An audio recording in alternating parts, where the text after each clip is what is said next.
Hi guys, Vinny Mazurko here, founder of Baseball Swing Mastery, and today what we're going to go over is baseball batting drills. And what I want to go over here is this concept of knowing your strike zone, because what's more important than knowing your strike zone? Because if you go to a game, you can have the greatest mechanics in the world, but if you're swinging at bad pitches that are out of the strike zone, you're just going to end up striking yourself out.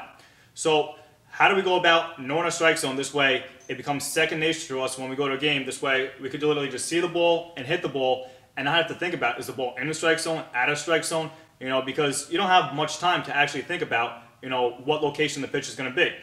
So the way we go about this is when you're taking batting practice, literally don't swing at bad pitches. That's the answer right there. When you take batting practice, don't swing at bad pitches during batting practice, because what you do in batting practice, you're going to do in the game.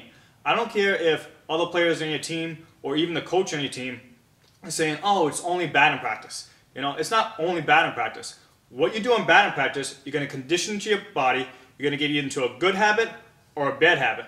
So if during batting practice, you're swinging at pitches that are, above your head or even with your head or low to the ground, just because, oh, it's only batting practice, supposed to get 5 swings and out or 10 swings and out, let's get through it, that's garbage. Don't listen to that. I don't care if your coach tells you it's only batting practice or the players in the team, oh, just swing. Don't do it, because you're going to mess up your swing. You're not going to have the condition into your mind, into your unconscious mind, because it's unconscious.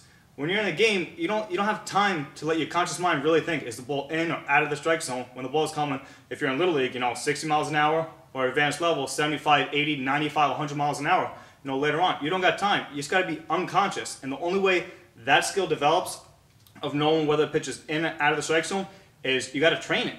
And through those, 50 swings you take a day or 20 swings you take a day during batting practice, that's where the condition is going to come into play. So the key answer here, it might sound mind-blowing or really simplistic to you, just during batting practice, don't swing at bad pitches, because that's the answer right there.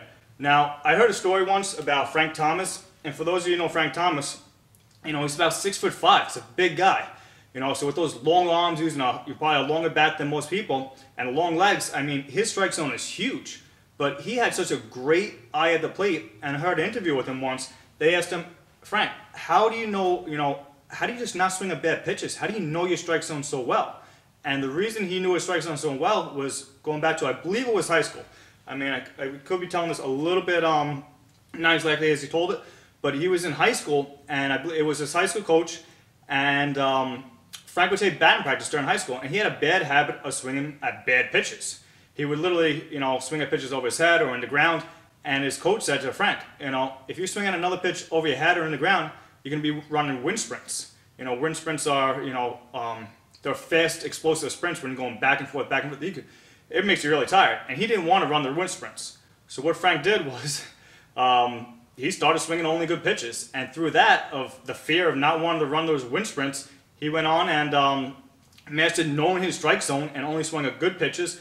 And what I want you to get out of the story is that you should do the same thing. It might not have to be wind sprints. Maybe punish yourself. If you swing at a bad pitch, maybe drop down and give yourself 10 push-ups, right there and then. This way, it'll be in your mind that, oh, shoot, if I swing at this, I don't want to do the push-ups. You should do push-ups anyway. But anyway, that's what you need to do. Don't swing at the bad pitches during batting practice, because what you do in batting practice, you're going to do in the game. All right, guys? Take care.